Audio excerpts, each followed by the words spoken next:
Budget और नामांतरण के हक हस्तांतरण जलकर बढ़ाने जैसे कई गंभीर विषयों पर चर्चा करने आयोजित गुना नगरपालिका का साधारण सम्मेलन बेहद हंगामेदार, सनसनीखेज और 2 पार्षदों को बीमार करने वाला रहा। साधारण सम्मेलन में नगरपालिका अध्यक्ष को नामांतरण के अधिकार सौंपने के मुद्दे पर कई पार्षदों ने सख्त नाराजगी जाहिर की। इस मुद्दे पर बहस इतनी बढ़ी कि विपक्षी पार्षद अध्यक्ष की आसंदी तक पहुंच गए। सत्ताधारी दल के एक पार्षद तो सीधे सीएमओ से मुंहबात करने लगे। हंगामे के हालात देखकर 2 महिला पार्षद इतना दहशत और खौफजदा हो गईं कि उनकी सेहत बिगड़ गई। एक पार्षद की तबीयत बिगड़ने पर फौरन उन्हें जिला अस्पताल भेजना पड़ा। बता दें कि नगरपालिका गुना ने सोमवार को बजट और शहर विकास से जुड़े तमाम मुद्दों पर चर्चा करने के लिए साधारण सम्मेलन बुलाया था। सम्मेलन में एक के बाद एक कई मुद्दों पर चर्चा होती जा रही थी। परिषद की बैठक में जैसे ही नामांतरण प्रक्रिया का अंतिम अधिकार नगरपालिका अध्यक्ष को सौंपने की बात आई, तभी कई पार्षदों ने मुखालिफत शुरू कर दी। नगरपालिका उपाध्यक्ष धर्मेंद्र सोनी ने आरोप लगाया कि नगरपालिका में 1200 से ज़्यादा नामांतरण लंबित हैं। लोग परेशान हैं। अध्यक्ष साइन नहीं कर रहे। इस मामले को जवाब दे रहे अध्यक्ष सविता गुप्ता के पति अरविंद गुप्ता को भी ये कहकर बोलने से रोक दिया गया कि वो विधायक प्रतिनिधि हैं, उन्हें जवाब देने का अधिकार नहीं है। प्रस्ताव का विरोध नेता प्रतिपक्ष शेखर वशिष्ठ और भाजपा के पार्षद दिनेश शर्मा ने किया। दिनेश शर्मा सीधे सीएमओ तेज सिंह यादव से मुखातिब होकर इतना आक्रोशित हो गए कि उन्होंने अपने निर्वाचित जनप्रतिनिधि होने का हवाला तक दे डाला। पार्षदों की कुर्सियों से शुरू हुआ हंगामा नगरपालिका अध्यक्ष की आसंदी तक पहुंच गया। दरअसल विपक्षी पार्षद चाहते थे कि फिलहाल लंबित पड़े नामांतरण प्रकरणों को एक बैठक बुलाकर फौरन निपटा दिया जाए। नामांतरण मामले में बहस के दौरान सीएमओ ने शाखा प्रभारी राकेश भार्गव को तलब किया। उन्होंने बैठक में नामांतरण प्रकरण एक साथ निपटाने पर असहमति जताई। नगरपालिका अध्यक्ष और सीएमओ की ओर से पूर्व कलेक्टर डॉक्टर सत्येंद्र सिंह के आदेश का हवाला दिया गया, जिसमें परिषद को नामांतरण के लिए व्यवस्था बनाने का अधिकार दिया गया था। इस मामले में भी विपक्ष पार्षदों ने तकनीकी खामी गिनाते हुए कहा कि कलेक्टर का आदेश पारित होने के 7 दिनों के भीतर ये बैठक बुलाई जाना चाहिए थी, लेकिन लगभग 1.5 महीने तक नगरपालिका ने बैठक नहीं बुलाई। हालांकि भारी हंगामे के बावजूद नगरपालिका ने एक सादा कागज़ पर एजेंडे पर सहमति पार्षदों के हस्ताक्षर करवाए। नगरपालिका अध्यक्ष सविता गुप्ता ने दावा किया कि अध्यक्ष को नामांतरण के अधिकार देने पर 20 पार्षदों ने सहमति जताई है और हस्ताक्षर किए हैं। विपक्षी पार्षदों ने विरोध करते हुए दावा किया कि अधिकांश पार्षदों को निर्णय नहीं लेने दिया गया। जिस समय हस्ताक्षर कराने की प्रक्रिया चल रही थी, तभी सदन के अंदर महिला पार्षदों के पति और अन्य रिश्तेदार भी आ गए और उन्हें मार्गदर्शन देने लगे। नगरपालिका उपाध्यक्ष धर्मेंद्र सोनी ने इसका खुलेआम विरोध किया।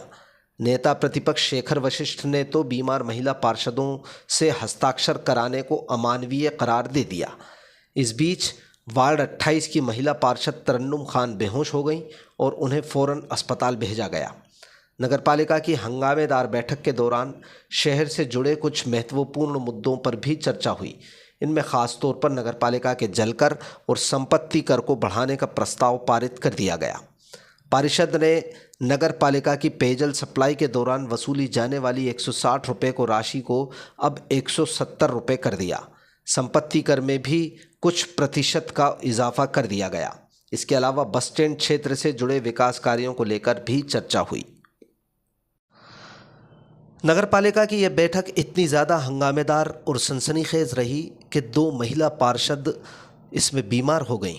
तरन्नुम खान बेहोश हुई तो फूलवती बाई सीने पर हाथ रखकर उनकी स्थिति इतनी गंभीर हो गई कि उनको फ़ौरन अस्पताल भेजा गया।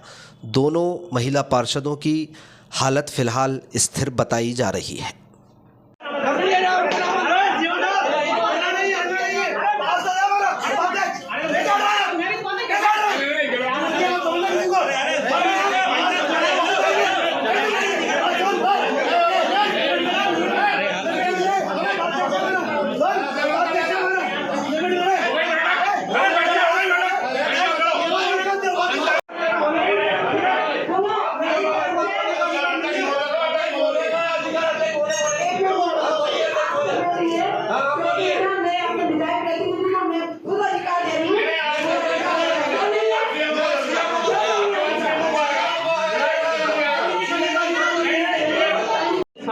चर्चा की गई। क्या एजेंडा थे? एजेंडा बजट का था, कुछ उसके बस स्टैंड का नाम, उसका टेंडर का, एक मेडिकल का कर्मचारी का मेडिकल का था, एक आकाशवाणी का था, PIC वाला। नामांतरण को लेकर भी चर्चा की गई, उसमें क्या बहस हुई है? नामांतरण को लेकर कुछ लोग बोल रहे थे कि अपनी बैठक में लाइन में कुछ पार्षद बोला कि हम अध्यक्ष महोदय को दिक्कत करते हैं, दस्तखत कराए तो दस्तखत दिए। पूर्व में कलेक्टर न्यायालय ने क्या दिया था इसमें आदेश? नियम अनुसार परिषद को निर्णय लिया। अभी निर्णय कुछ हो पाया? परिषद ने पारित कर दिया। परिषद ने पारित कर दिया। सीएमओ के बाद अध्यक्ष पावर किसको रहेंगे नामांतरण के? प्रस्तावित किया गया था। एजेंडा की बैठक शांति से हुई और नामांकन के लिए नगर पालिका सीएमओ के बाद अध्यक्ष को अधिकृत करने के लिए सभी पार्षदगण के द्वारा 20 पार्षदगण जहाँ बहुमत होगा तो उन्होंने सभी ने पारित किया है। हमारा बहुमत रहा है तो आज हम अध्यक्ष हूँ मैं, तो अध्यक्ष का भी एक सम्मान होता है और महिलाओं के संग में जोर से चिल्लाना करना इस तरीके से बात नहीं की जाती। आज मैं भी एक अध्यक्ष हूँ तो महिला को बोलने का मौका ही नहीं दिया जा रहा। सब लोग चारों तरफ से चिल्ला रहे हैं कि मैं एक अध्यक्ष पद पे हूँ तो मेरे से कोई डिसीजन ही नहीं ले रहे। सीएमओ साहब ने भी बोल दिया कि बहुमत के आधार पे होगा, लेकिन कोई डिसीजन सुनने को तैयार नहीं हो रहा। लेकिन आज का डिसीजन कितने यही है। नामांतरण पेंडिंग होंगे लगभग अभी? वो नामांकन तो अभी हो ही रहे, मतलब होंगे अब पेंडिंग अभी हमारे राकेश भार्गव जी बताएंगे 1200 है। ठीक, अभी रुके हुए क्यों थे नामांतरण? क्यों वो अभी ऊपर से ही मतलब 3 महीने से रोक लगी थी। ठीक। आज बजट की बैठक थी। बजट में सब चीज़ें पास कर दी गई। जलकर 10 रुपये बढ़ाया गया है और संपत्ति कर भी मामूली सा बढ़ाया गया है। मेन नामांकनों की हस्तांतरों का मैटर था। तो जो 1200 नामांकन पेंडिंग थे हमने पूछा राकेश भार्गव से, हमने सीएमओ और पूरी परिषद ने सहमति दी कि ये 1200 नामांकन करे जाए और लोगों को रिलीज किए जाए। इस बात की लड़ाई थी। अध्यक्ष महोदय अपने लिए हस्तांतर का अधिकार चाहते, हम कह रहे हैं ये हस्तांतर डायरेक्ट कर दिए जाए ना, परिषद में बैठे क्यों नहीं करे?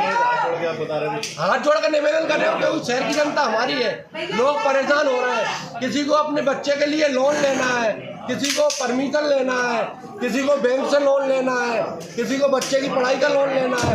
लोग चक्कर लगा रहे हैं, परेशान हो रहे हैं। हमने तो कहा है कि हाँ परिषद की बैठक बुला के सबों के नामांकन किए गए। अब अध्यक्ष और सीएमओ क्या उनका गठजोड़ है, क्या करना चाहते हैं? आज बजट की बैठक थी और शांतिपूर्वक प्रस्तावों पर सभी पार्षद और प्रसन्न के सदस्य चर्चा कर रहे थे। एक इसमें महत्वपूर्ण विषय था, सीधा जनता से जुड़ा था। नगर पालिका में जनता के नामांतरण भवन अनुमति के प्रकरण है। लंबे समय से शहर की जनता परेशान हो रही है। अवैधानिक तौर पर PIC से पास करके इसको अध्यक्ष महोदय अपने अधिकार क्षेत्र से कर रहे थे। इसको कलेक्टर कोर्ट में हमारे पूर्व पार्षद वीरेंद्र शर्मा ने लगाया और कलेक्टर महोदय ने उसको अपने संज्ञान में लिया और बोर्ड में उनके अधिकारों को खारिज किया। और सीएमओ साहब को 1.5 माह पूर्व ये निर्देश दिए कि आप 7 दिवस के अंदर बैठक बुलाइए हक हस्तांतरण की और जनता के कारण परिषद जो निर्णय ले उसको आप पास करिए। लेकिन 1.5 माह से हक हस्तांतरण की जो लंबित प्रक्रिया की जा रही थी वह साजिशन थी। बजट की आड़ में और तानाशाही बलपूर्वक यहाँ आज पहली बार अमानवीयता सदन में हावी हुई है। एक पार्षद की हमारी तबीयत खराब हो गई, वह निर्णय लेने के पहले ही यहाँ से चली गई। हम बार बार भाजपा कांग्रेस के पार्षद ये तर्क देते रहे इस परिषद की बैठक को बजट अपने आप ने पास करा लिया है। ये जो हक हस्तांतरण की बैठक है इसको आप 7 दिवस बाद करा लीजिए। कुछ पार्षदों में बीपी बढ़ने के कारण तबीयत खराब हुई, लेकिन मानवीयता की वो किसी ने ध्यान नहीं दिया। वो पार्षद और हमारे उसके परिवार के लोग उसको घर उठाकर ले गए। रोजा रमजान का महीना चल रहा है, ऐसे पावन महीने में मानवीयता तार हुई है, लेकिन अपने हर पर अधिकार की बात अध्यक्ष महोदय और उनके प्रतिनिधि करते रहे और बलपूर्वक एक सादा कागज पर विधिमान्य दस्तखत नहीं कराए गए। हम बार बार कहते रहे कि कार्रवाई पत्र जारी करें, विधिवत उसकी सब पार्षदों की राय ली जाए, लेकिन बलपूर्वक एक साइड जो है पार्षदों को दस्तखत कर ली गए और ये कहकर कि बहुमत पास है और गलत तरीके से बहुमत उन्होंने अपने मन का दर्ज किया है। अधिकांश पार्षदों ने कहा बैठक दोबारा बुलाई जाएगी और आगामी कार्रवाई हम सब पार्षद करेंगे। मैं नहीं समझता इसमें लेकिन हम घर में इतनी तारदार हुई है कि सदन की बैठक ही उस लायक नहीं थी। जो निर्वाचित सदस्य उसमें निर्वाचित नहीं है वे उनके परिजन अंदर आ गए, परिजनों को दबाव में दस्तखत कर रहे। पार्षदों को खुद को अपने निर्णय लेने का अधिकार नहीं दिया गया। किसी के पति, किसी के भाई सदन की परिषद में घुसे और गलत तरीके से उन्होंने दस्तखत किए।